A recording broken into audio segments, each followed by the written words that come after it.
Olá, meus amigos, minhas amigas, sejam bem-vindos a este espaço de reflexão sobre religião, filosofia e linguagem.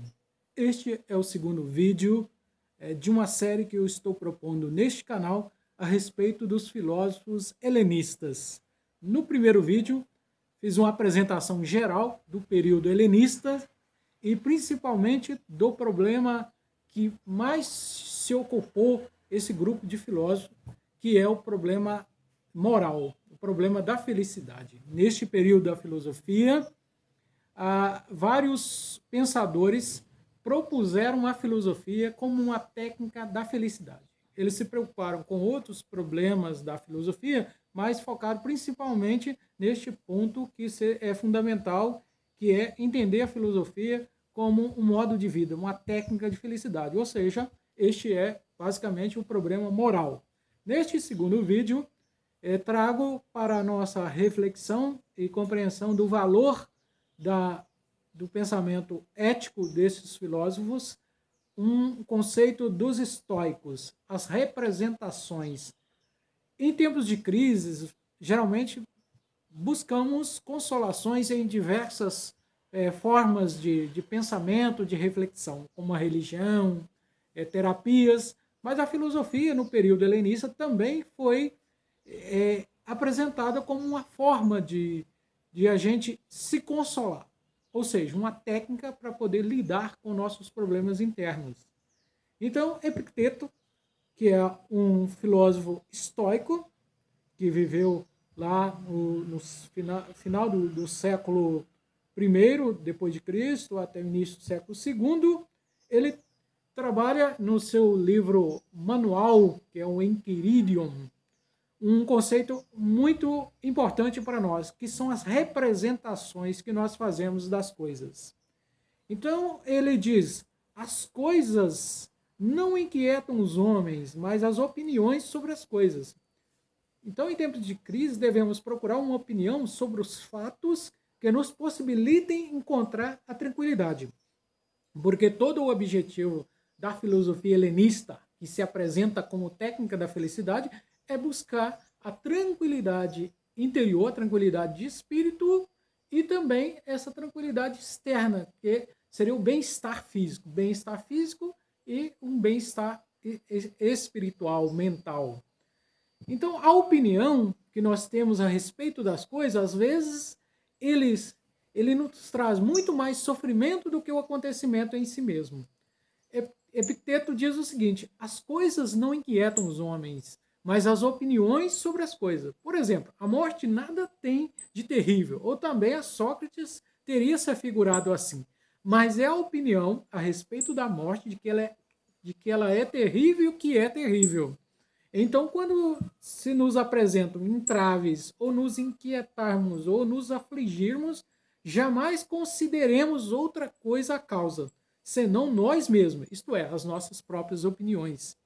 São as preocupações excessivas ou antecipadas a respeito dos acontecimentos. Isso procede da imagem que nós fazemos a respeito do futuro ou de como as coisas são, é que nos traz muito mais sofrimento do que o acontecimento em si.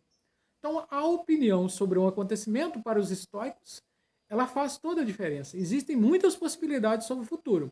Se você escolhe se preocupar com as possibilidades menos relevantes, comprometerá o cuidado com o tempo presente, com o momento. Portanto, procure pensar na possibilidade de que as coisas vão ocorrer bem. Esteja firme para fazer o que é necessário no tempo presente. O pensamento negativo, como chamamos hoje, sobre o futuro, ou seja, as nossas opiniões, representações negativas sobre os acontecimentos futuros, tudo isso compromete o nosso presente. Se superarmos as representações nocivas a respeito dos fatos, conseguiremos manter essa tranquilidade que era sempre procurada pelos filósofos helenistas. Então, diante das adversidades, o nosso filósofo Epicteto aconselhava a criar virtudes de resistência.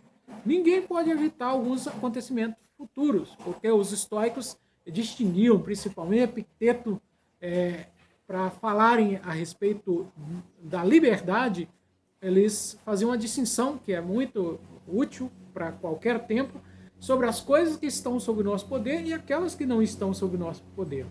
Então, aquelas que não estão sob o nosso poder, nós não temos como alterá-las, mas as que estão sob o nosso poder, elas dependem de nós e nós podemos tomar atitudes e opiniões frente a esses acontecimentos que nos ajudem a superar este problema, que é justamente o problema das nossas emoções que nos atrapalham, às vezes, a lidar com os acontecimentos e enfrentar as adversidades. A gente não pode mudar certos acontecimentos, assim pensavam os estoicos, mas nós podemos trabalhar as representações que temos sobre eles. E essas representações, o modo de representar, não basta só eu mudar a representação que eu tenho, ou seja, a opinião, a formação de uma imagem mental sobre aquilo que vai acontecer, mas eu preciso também trabalhar os meus desejos.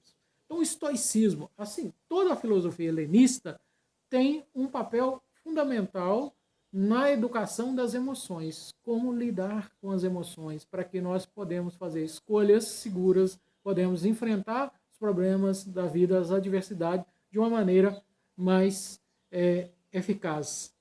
Não deixar ser afetado pelos acontecimentos, isso é uma virtude, é a virtude da resistência do estoico. Então, o estoicismo é um tipo de ética que insiste muito que, para sermos felizes, nós precisamos trabalhar as nossas emoções, criando a resistência em nós. Para criar essa resistência, nós precisamos nos deixar levar, ser ordenados e guiados pela razão. A razão tem um papel fundamental sobre os desejos e as emoções na ética estoica. O mundo nem sempre corresponde aos nossos desejos. A gente precisa de ter esse conhecimento claro. Portanto, somos nós que temos de nos adequar ao mundo através da adequação dos nossos desejos, através de trabalhar as nossas emoções. Com o pensamento positivo, teremos mais condições de tomar nossos cuidados frente às adversidades. Epicuro, que é o fundador do epicurismo, que é, de alguma maneira, a filosofia concorrente do estoicismo, porque eles têm ponto de aproximação, mas partem de premissas diferentes para entender o problema da felicidade. Epicuro falava muito da vida feliz, que uma vida feliz ela depende de prudência. Ser prudente é, de alguma forma, prever os futuros danos e se antecipar no cuidado da nossa vida, das nossas emoções, de como nós vivemos, convivemos, como lidamos com os acontecimentos. Muitas vezes, para termos prazer no futuro, devemos renunciar a algumas coisas, principalmente alguns prazeres presentes e assumir até algumas dores para que possamos ter como consequência no futuro prazeres maiores. A prudência manda a gente prevenir. Não temos certeza do desenrolar das coisas, mas agimos com cautela, antecipando, para que não seja motivo de arrependimento depois. Então, fica aqui, neste segundo vídeo, esse conceito importante do estoicismo, que são as representações. As representações são as opiniões que nós temos a respeito dos acontecimentos. Se nós soubermos administrar bem as representações sobre os fatos, nós podemos tomar decisões muito mais importantes, seguras, para evitarmos sofrimentos futuros. E nos próximos vídeos nós traremos outras reflexões dos filósofos helenistas, do epicurismo, do estoicismo e de outras filosofias helenistas. Essa é a nossa proposta aqui neste canal, conhecer nessa série de vídeos um pouco mais dos filósofos helenistas. Muito obrigado pela companhia até aqui e até a próxima.